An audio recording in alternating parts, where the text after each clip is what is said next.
Mm-hmm. Mm-hmm. Let's go. Mm-hmm. Happy Tuesday, everybody. Welcome to the Buckeye Blitz podcast. I'm your host, Chad Stryker. Thanks for taking some time out of your day today to join us. I appreciate it. It's great to be back with you guys after we took a little break during Ohio State's spring break last week. I took a little hiatus on Friday from Buckeye Friday and just had a little bit of family fun and a little bit of rest time over the weekend. So thanks. I appreciate your listening. I want to say thank you for all of the views and all of the likes and all of the questions. You guys have been great. This is fantastic. We constantly have an uptick every week. So keep liking, subscribing, sharing. Let your friends know. I do this just for you guys. So it's fun for me, and the more questions and more things that we have going on, the better. So I really do appreciate you guys. So hit that like button, hit that subscribe button. Just a quick note, so you are aware, we do have a Facebook page now. It's the Buckeye Blitz podcast. I will be using that to drop content, do live videos, shows, at the spring game and some other things coming up. So feel free to give that page a follow, and you can drop me questions there on our YouTube channel or at the buckeyeblitz.godaddysite.com. You can submit your questions there as well. So thank you again to all of you who have been listening to my rants and my thoughts and all the things that are going on here. So it's making a difference, and I can see it in our graphics. So I appreciate it. So we're here. The third official spring practice is over.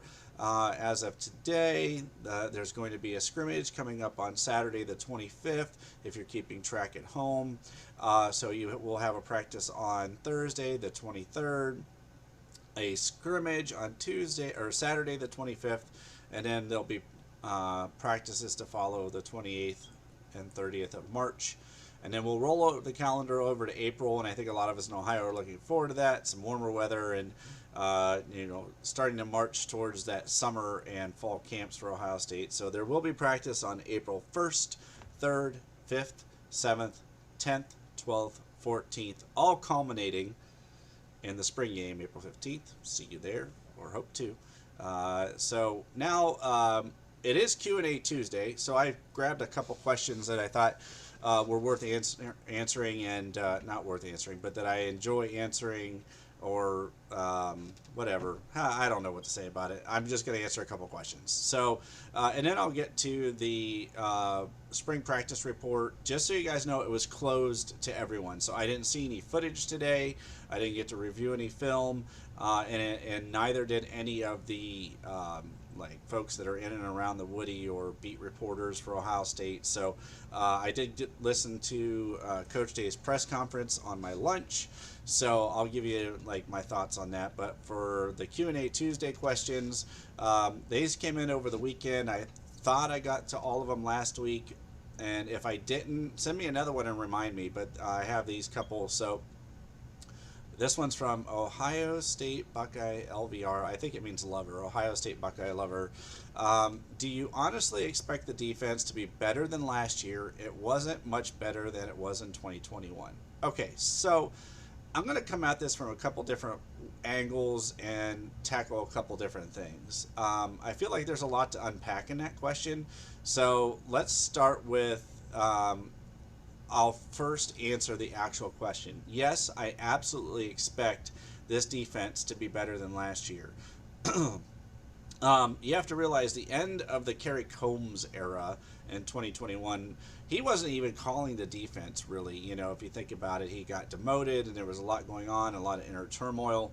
And then last year, the first year under Jim Knowles, I honestly, with the running backs and then the secondary, I've never seen two groups of people or groups of athletes be so decimated by injury in a single season. That was nuts. So I bring up the secondary because I believe that this will make an impact all around for the defense. I think the secondary will be better, vastly, from the standpoint of coverage and just better all-around talent in the back end with Jihad Carter and Davison Igbenogson coming in the transfer portal, Burke and Hancock being fully healthy, the emergence of Jair Brown, which I'll touch on later, and then returning talent like Lathan Ransom, and then up and coming guys like Sonny Styles and Kai Stokes. Josh Proctor came back for a 6th year, so there's some leadership there. Cam Martinez is still in that room, but I think that there's a lot more talent as long as everybody stays healthy. That's important because last year a lot of what we saw was just guys just getting beat deep always, and you guys know that. So the improvement in the secondary is imperative because last year, and maybe the last 2 years, really, people have complained about the non-emergence of the defensive line and the amount of sacks and pressures we're getting. So if the defense can hold up in the back end, last year, like Zach Harrison and JTT, I can't remember what it was, but I feel like they almost led the country in pressures, but not sacks. It just seemed like they were just a half a second away from a big play, other than that breakout performance JTT had against Penn State. So, I feel like between the two of them, they probably would have had a combination of like another, as a defensive line, maybe like 18 or 20 more sacks, but the back end didn't hold up. So they didn't get the sack because the ball came out of the quarterback's hand. So all that to say, there was a perfect example of that in the Peach Bowl where I really thought Zach Harrison was going to get to Stetson Bennett and have a strip sack. And he needed like another 0.2 of a second to get the ball. I mean, it was like that close. But the secondary didn't hold up. So if the secondary can hold their water, do their job just a little bit longer, even if it's just like 0.3 to half a second longer, that allows more time to get to the quarterback and disrupt the quarterback. So yes, I fully expect this defense to look more like an Ohio State defense that we've seen. And, if you think about it, with even the year Chase Young was here, Jeff Okuda was here, and so the BIA, the secondary, was still pretty darn good, which was locking receivers down, which was giving time to get to the quarterback. Chase Young was also a freak athlete. But I think that will help. A healthy line and a healthy line rotation, a healthy Mike Hall, a healthy Tyleek Williams, and then JTT, and then having Jack Sawyer actually back at defensive end. All of that matters. It all matters. There's talent there. I think they're going to be great. If there is a concern for me, it's really in the defensive tackle depth and lack of reps with the second team. But every school goes through that. I think the defensive ends, honestly, Kenyatta Jackson and Amari Abor and Caden Curry look legit. And I would not be even surprised, and you can take from this what you will. I wouldn't be surprised if you saw a line that looked like a Rushman package, which was JTT, Mike Hall, Jack Sawyer in the middle with the 3 technique, and Caden Curry at the other defensive end. Wouldn't be surprised on long third down situations if you didn't see that. That's just me, 1,000-foot view from here at my house, but kind of feels that way. The last thing I want to say about the defense and in this question is my feelings on the defense. If the defense can hold the opposing offenses under 27 points per game, they'll be undefeated at the end of the year. That's a big if, and they need to do that because they're breaking in 3 new offensive linemen and a first-time play caller and a new quarterback. So that would be extremely helpful. Hopefully that answers your question. Yes, I do think they'll be better. Yes, I think that there is improvement needed, but I think they're well on their way. So the other question that came in over the weekend was, what's your take on the 2024 quarterback recruiting? Will the Bucs take two quarterbacks in this class? So this is a pretty big topic. So I'm going to kind of work backwards on the question. Will the Buckeyes take 2 quarterbacks in this class? It's not out of the realm of possibility, but I would not say it's probable. It's possible, not probable. I know they did with Jack Miller and C.J. Stroud and a few other times, but there can only be one starter. So there's the exception to every rule, but I'd rather say that this is going to be the rule rather than the exception. I do not think they take 2 quarterbacks in 2024. especially since they took Keenholz in this class. So I'll try to answer the question by referencing who the Buckeyes have interest in or have offered. So they did offer Julian Sayin. He is an Alabama commit. I don't see him flipping. I don't see that changing unless Saban suddenly retires. The other person, Jaden Davis, is uncommitted. I know he's been trending towards Michigan. Um, Steve Wilfong seems to think like he's still pretty undecided until the Fong puts in a crystal ball, or maybe Bill the Bank Green, or you know somebody like that says, yeah, he's definitely doing this. Um, Honestly, I kind of think Ohio State's picking up a little bit of momentum, and the reason I say that is if CJ goes number one in the draft, but we'll see. Remains to be seen. And the last thing I would say is I expect them to offer Air Nolan when he's on campus for a visit. I think they wanted to offer in person. They've seen him throw in Georgia. Now they're both Coach Dennis and Coach Day saw him throw in Georgia. He's going to be on campus. I fully expect him to be handed an offer then. I think they're going to watch him throw again. And Noland is making Ohio State one of his last visits this spring. So make of that what you will. I think they like Air Nolan. I think he's a riser. I think he's coming on at the right time. I don't know if there is a hesitation. I'm not sure what it is. He did play with Jelani Thurman at his on his high school team, who is now a Buckeye as well. I would not be surprised if Aaron Noland was the quarterback of the 2024 class. What it comes down to, is does Ohio State like him enough to make him the quarterback for the 2024 class? So, a lot of moving pieces there. We'll see. That's all I can say is we'll see. But ultimately, to answer the question, no, I don't see them taking two quarterbacks. The only way I could see that happening, and I don't think that there is one this year, but I'm going to use the example of like 2025 or 2026. Can't remember when Luke Montgomery's little brother Ryan Montgomery, I think he's a 2026 kid.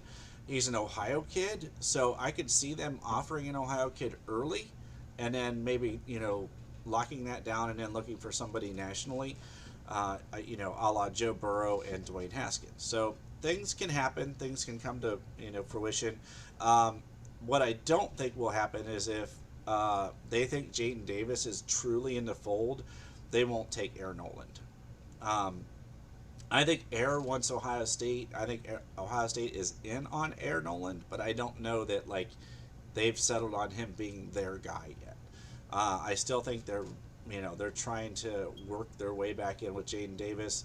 It wouldn't surprise me, and I know you guys know that probably that last year at spring game, that Jaden Davis was on his way to the spring game, and they basically told him not to get on the airplane and come, that Dylan Raiola was going to be here. So I'm sure his feelings were hurt. I'm sure that bothered him. 17 and 18-year-old kids, he's probably got a little bit of a chip on his shoulder, rightfully so. But if CJ goes number one overall again this year, so that you will have had Haskins, Fields, and then Stroud, and probably if it's McCord, I think he'll be one and done if he has a monster year. So that would tell me that if I'm Jaden Davis, I'm going to make a business decision. I don't want to go to, let's say that team up north and just live to be the handoff person between center and whoever their running back is at the time, Blake Corum or Donovan Edwards or whoever. I think if I were him, I would make a business decision, let bygones be bygones, and land at Ohio State. But all of that is just my opinion. No one is saying that. I just, if I were him, that would be what I would be thinking about. So that leads us to, I hope that answered your question. But that's kind of, I think Steve Wilfong actually mentioned Ohio State might be kicking the tires on a couple other guys behind the scenes that may come to fruition that may either be committed or uncommitted. So And then if you look at like Devin Brown and Lincoln Keenholz, they were late additions, fast risers through their senior year. So they'll be looking at senior tape throughout the fall too. So this could go all the way to December signing day. Who knows? So for the spring practice, as I mentioned, I'd touch on this. No one was permitted into practice. There's no film that I've gotten to view yet of practice. I did glean a few things from post-practice interviews, so I'll give you kind of a rundown of like things that I pulled out of what Coach Day said. Today was the first practice in pads for the team back from spring break. Coach Day said as far as like competition besides the quarterback competition, he's definitely focused on the offensive line and the secondary and improvements there. So those two groups were called out. As far as the offense goes and things I heard Coach Day say, he specifically mentioned that Carson Hinsman is doing really well. If you'll refer back to some of my earlier podcasts, I predicted that he would be the starting center this year. So he is having a good year so far. And Coach Day did mention that transfer Victor Cutler, who's also competing for center, is very much adjusting to life at Ohio State, practice at Ohio State, and the skill and competition level at Ohio State. So take that from that what you will. He was also asked a very interesting question, with Cade returning, what that number 2 tight end position looks like. Obviously we've had people moving on this year, so he talked about G. Scott and Joe Royer specifically. Coach Day said they have to be able to prove that they can do all the things in the 11 and 12 personnel, not just catch the football. So play out of the backfield, block, split out. So it sounds like there's a lot of growth needed for both the Y and the H position, which, if you look back, like if you're thinking about the Y, it does a lot more of the heavy lifting, and the H kind of can play off the ball. So if you think about last year or a couple years ago, you'd have Ruckert playing the H, and he'd be split off away from the ball, and then you'd have another tight end tight against the set. So that's a big deal. All of that matters, So I'm interested to see what happens. They did ask him a question, which I kind of chuckled at, about what or if they're going to just let the fullback position die. And he said, in the best coach speak ever, he said, we've tossed around the ideas of a couple ideas for the fullback position. So he didn't really answer it. It's just kind of funny. It cracked me up. And then my mind instantly went to, I wonder who they could be thinking about using. So, because the running back room is pretty deep. So we'll see. Coach Day also said he'd like to see people make the routine plays routinely, which again made me laugh. That's such coach speak. He talked a little bit about quarterbacks. He said where their eyes are, where are they looking, and are their feet correct, and then is the ball coming out on time, and then if it is, like, is it going correctly? Is it working? And if it's not, why is it not working? Is it them, or is it the play design?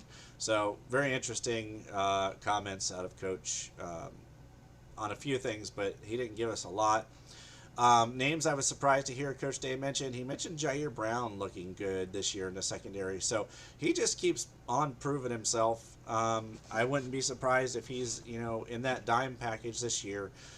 He had to make a spot start last year and was fairly impressive. So I'm glad for him. I hope that, I know with Igbinosun coming in, he maybe might have felt a little bit salty. So good for that kid. I'm glad he's getting noticed. And then Coach mentioned defensive tackle. He's looking for quickness, affecting the play, and then sustained ability and consistency over the course of multiple practice, multiple games, and into the fourth quarter of games. So consistency and ability to affect the plays all the way through the fourth quarter of games. I'll be interested to see what we hear from Coach Knowles later in the week. I think he'll be at the podium on Thursday. So I'd like to see what he thinks as far as the defense goes, because Coach Day didn't talk a ton about it. A small note, the Pro Day for Ohio State's coming up, so for the Pro Day, actually Marvin, Emeka, and Jaden are going to help CJ on his Pro Day. I don't know that he needs that much help, but I guess,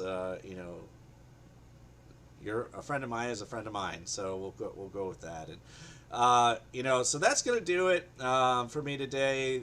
more to come on Buckeye Friday. I'll keep an eye on all things spring practice. I'll let you know what I'm seeing, thinking, and as we make our way through it. Thanks for listening. I enjoyed answering your questions. I love it. Thanks. Keep them coming. Thanks for listening. I hope you enjoyed today. We'll have another podcast on Friday for Buckeye Friday. And until then, I'll see you. Go Bucks.